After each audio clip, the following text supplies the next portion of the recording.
The title of At the Noisy Cafe was thought up from the poem, but I wouldn't have thought it. I had a title that was called, what was it, something? Poetry is like looking for a haystack in a needle. Well, that's a good title. But then I sent that in a manuscript to Elizabeth Smither in New Zealand, who said she'd be willing to read the book and help me with, some proofreading. So she helped me reduce it down to about 2/3, and she said, "Why don't you call it At the Noisy Cafe?" And I thought about that. I wrote At the Noisy Cafe as part of 10 villanelle secrets about C.P. Cavafy, the Greek poet, because it's sort of, if you read it, you'll see there's a lot of image use. It's very Cavafy-esque, and Cavafy's probably the strongest poet, other than Rilke, from my childhood, when I was like a teenager. So what I'm going to do is read you 6 short poems, and hopefully there's some sense in this, but I'll just get on with it, because I could say thanks to everyone here for coming, which I will. And okay, this is called Rubik's paradelle. Now, you know Rubik's cube, of course. Well, a paradelle is a fixed form poetic structure invented by Billy Collins, who used to be the poet laureate of America. And he has a great sense of humor, Billy. He's not an arty-farty kind of poet. He's really earthy. But what I'm going to do is, he invented this thing as a kind of a joke. He wanted to send up all these structures that poets use, like sonnets and all that, where you had to rhyme every other word in this iambic pentameter. So he created a thing here as a kind of a joke, and here's the way it works.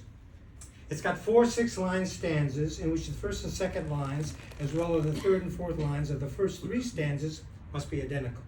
Then the 5th and 6th lines of each stanza must use all the words from the first and third lines of the stanza, and only those words. Similarly, the final stanza must use every word from lines 1, 3, 7, 9, 13, and 15 of the preceding stanzas, and only those words. Okay, so before I read it, I'm going to tell you that I want you to listen to it as imagery, not as meaning, right? Because the first time I ever heard Bob Dylan when I was like 19, I couldn't understand what the hell he was talking about. And I had the lead singer in our band really loved Dylan. He sang his songs, and I said, "John, I can't make any sense of this." He said, "Well, don't try to listen to it as meaning. What I do is I listen to it first, just let the images flow over you. Don't try to analyze it, just let them flow, and then go back and listen again, and then try to see what he's trying to say." So this one is like 90% imagery and about 10% content. Okay. So don't worry about that part. It'll make sense, I hope. Les Murray liked it, and he published it. So, but he said to me, "Joe, I'll never be able to write anything like that." He was dyslexic a bit, and this really screwed him up a bit. I mean, just the description screws you, doesn't it? Yeah. Okay, Rubik's paradelle. Picasso made people jigsaw puzzles. Picasso made people jigsaw puzzles. Dr. Frankenstein stitched body parts together. Dr. Frankenstein stitched body parts together. Dr. Picasso stitched jig people parts. Frankenstein saw body puzzles made together. Now, butchers chop animal parts into pieces. Butchers chop animal part into pieces. Rubik's cube has 6 painted faces. Rubik's cube has 6 painted faces.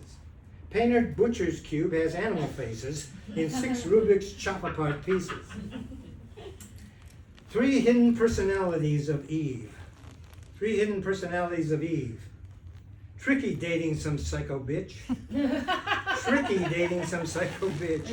Dating bitch psycho Eve, some 3 personalities of hidden Tricky. Okay, now here's the last. This one has to have more. Saw Doctor has 6 Frankenstein faces. Tricky Picasso, hidden psycho personalities.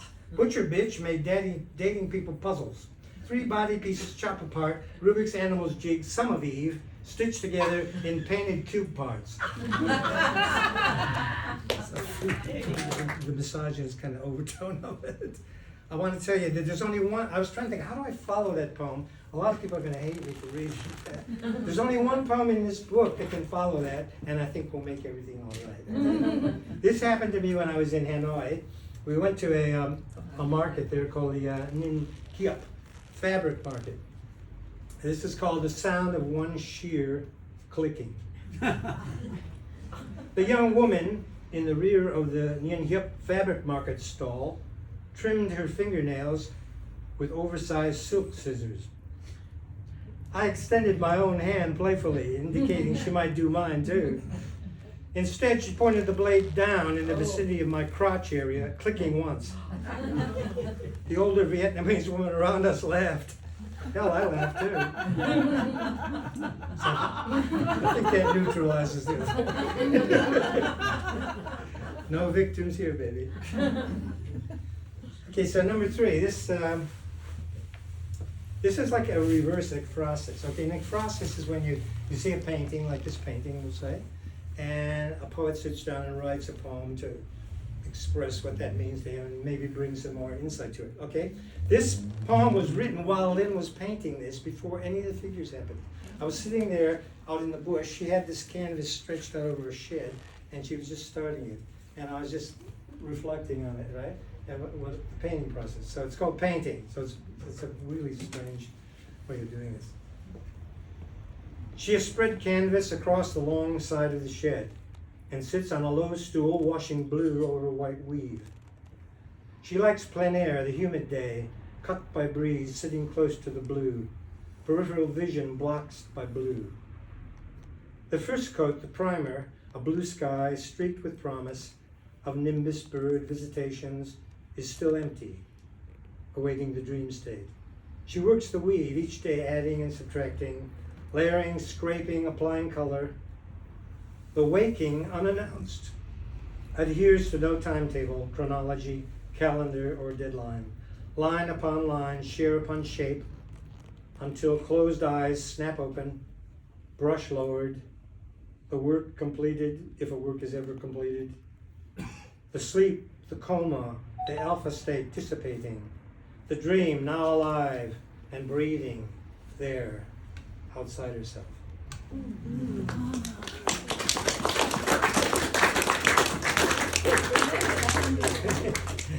Yeah, well, I've always had trouble, because when I met Lin, she had 4 children already, and I always had trouble with the term stepfather or that step something or other. In my family, there were a lot of people who were married again, and usually everyone just called everyone sons and daughters and fathers and mothers, but it was different here. So I wrote this for Lin's oldest daughter when she had a health crisis, which she overcame, and it's called Stepdaughter. 2 poems in a row about this particular way of referring to non-blood people who have been in the family forever. Stepdaughter for Sarah Van Hek. Your daughter, yet not daughter. The old language was stepdaughter, but there's no step between us. My hands moved through your hair as a girl, as a woman now. You've asked me to take it all off before the chemicals can do it. Facing away from me, your open neck exposed, my bright scissors cut away ears falling to the floor. An electric shaver leaves a furry cap, and finally, my hands full of warm lather, a whispering razor's edge, you're newborn, except for the now revealed remnant cicatrix from childhood when you smashed through the car's front windscreen before seatbelts. I towel you off, hand you the hand mirror. You regard yourself stoically, but still manage some laughter. Now you're looking at me with all the surrender of the world. Your daughter, yet not daughter. The old language was stepdaughter, but there's no step between us.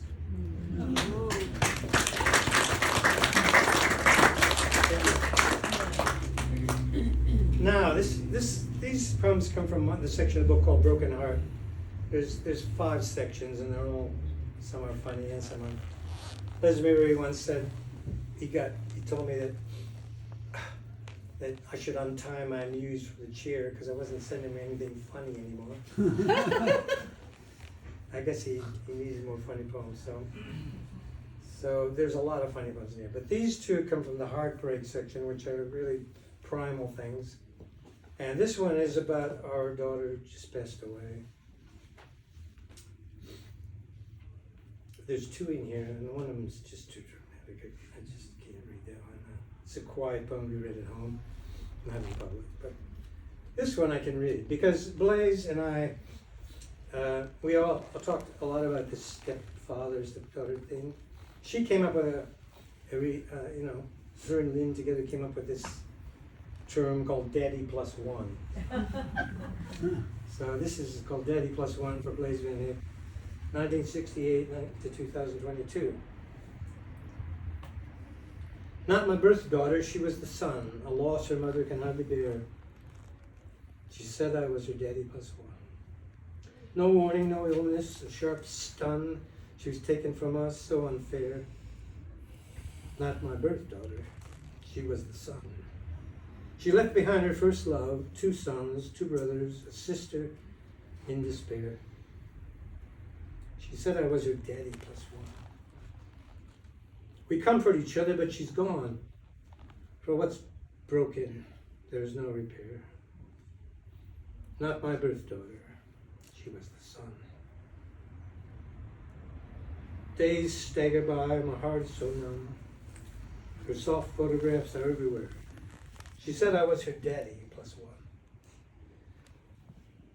No one can replace her, there is none. How can we live without her sweet care? Not my birth daughter, she was the son. She said I was her daddy plus one. Okay, now this one, this will be the last poem I'm going to read. That was a villanelle, by the way. This is a villanelle too. I'm going to read this poem, and then Lin and I are going to sing this, the same thing. And I'm going to this is a thing of my gift to songwriters, because this is where I started. The only reason I got into poetry was in service of writing a better song lyric. So when I discovered the villanelle, I feel I did my work. The villanelle is a 15th century structure that was originally started off as a troubadour ballad and was designed to be sung.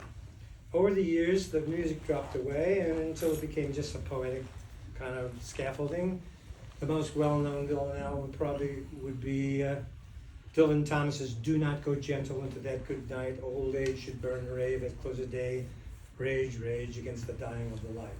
That's a villanelle, right? And you notice that the rhymes, so the villanelle repeats lines, and it actually has a very strict rhyme schedule. But I find, despite what Billy Collins says, and I think he's joking, is that the villanelle is the best structure for a songwriter to use if they want to write a song that actually has a poem inside it. Right? Don't write pop music, don't write pop lyrics, don't write hip hop. Study the villanelle. The villanelle gives you a structure, even when you can't think of anything to write. You can fill out these 19 lines. It's like doing a crossword puzzle, and then suddenly the writing thing gets ignited in you, and then there's a hypnotic quality to the villanelle, as you could tell by the one I just read. The repetitiveness of it it's like a transcendental hypnotic state, and it's so perfect for setting the music. So I'll demonstrate this. I'll read the poem, and then I'll sing, okay? And then we'll go and eat something, because I'm getting hungry. It's called "I Never Found Those Lips Again." This is also written in the style of Kavafi. I've never found those lips again. My final preference for her kiss. I never thought that I could bend. When she had gone, it felt the end. Sorrow broke open an abyss. I never found those lips again. Kind words from a few mutual friends who didn't vanish into mist. I never thought that I could bend. Some lovers with a soft pretend, their touch somehow always a miss. I never found those lips again. The helpful advice that offends, there's still too much I won't dismiss. I never thought that I could bend. And almost heal, but never mend. The unannounced recall of bliss. I never found those lips again. I never thought that I could bend. I'd like to bring that up now. While that's fresh in your mind, I'll show you how they can become songs, and they can communicate a poem without having to read the poem. I don't know whether I can sing. see if I can do it. If I can. Oh, I better get the lyrics on. I'm not Emma, my God. You know, the same theory I had about recipes I have about lyrics. You know, we need to use recipes when we don't cook the same things all the time. You know, our grandmothers and mothers, some of them used to cook the same repertoire of dishes their whole life. They don't need a recipe, they're not that hard. If we try to cook the repertoire of international dishes now we like, from every country in the world, sometimes we want to make those dishes once or twice a year. Maybe once or twice, you know, maybe once in our lifetime. You've got to use a recipe, because if you don't, you're going to leave something out. You know, so it's the same with lyrics. If you perform every night, you learn your lyrics by heart. If you don't perform every night, it's kind of indulgent to get up and expect to think you're going to remember it, because you're going to lose something in the emotional delivery. I don't know if you remember seeing the Nobel Prize speech when Patti Smith forgot the lyrics in the middle of the song, and she stopped. Now I guarantee you Bob Dylan would not have stopped. He would have just kept going. He would have made something else up to fill in the gap. You know what I mean? It's like, the difference is that she wasn't ready. She hadn't been doing a lot. And this is, she should have had the lyrics in, right? Because it's kind of really frustrating. Emma Catherine. Emma is a freak of nature. Nobody can use it. It's the same. Look at this. Cold enough. Oh.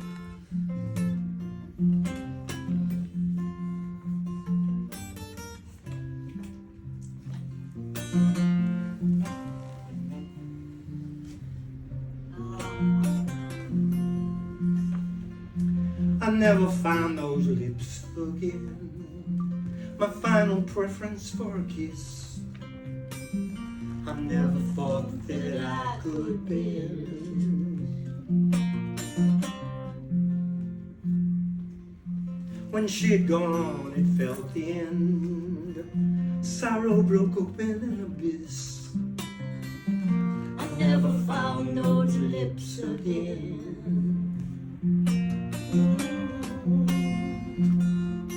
Kind words from a few mutual friends who didn't vanish into mist. I never thought that I could bend. I never found those lips again.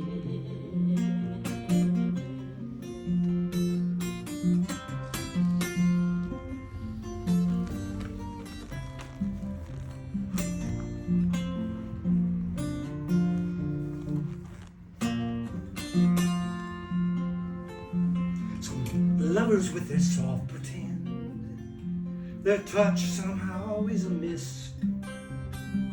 I never found those lips again. I never found those lips again. I never found those lips again.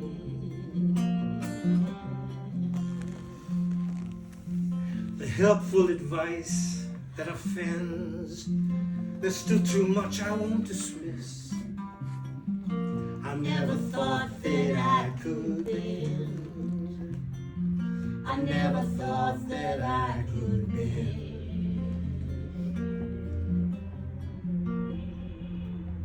They almost heal, but it never mend. The unannounced recall of bliss.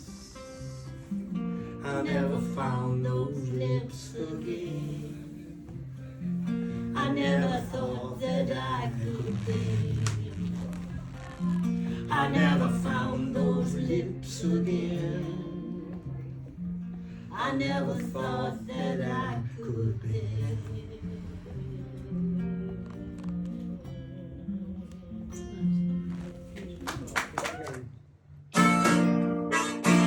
Yeah, well, that's floody. Floody to your ear, right?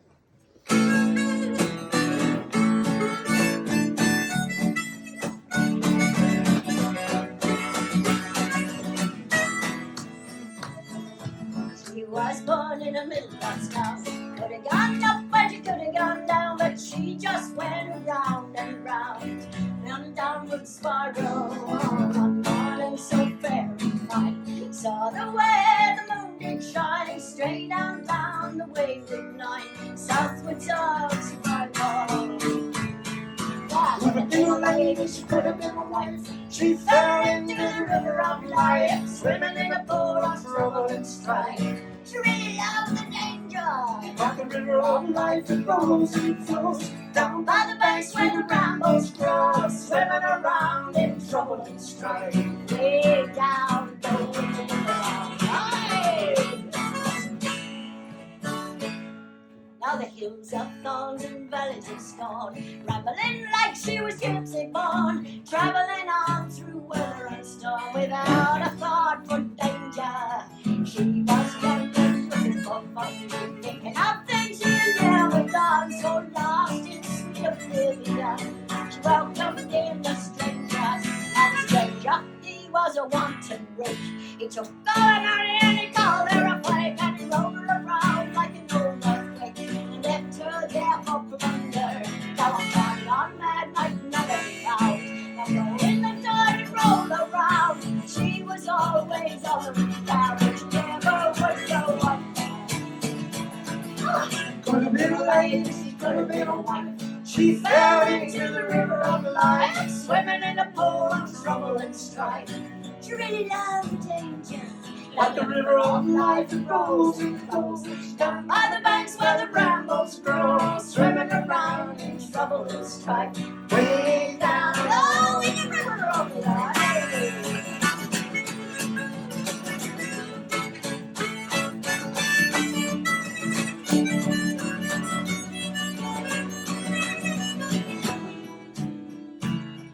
Another woman of character wins in the end. River of life has been her friend. Don't trail apart like a true upstart. The river of life has made her, and like a flood she will surely rise, high as the hills in the clear blue skies. Never was a lady, but she was wise, and nothing much could change.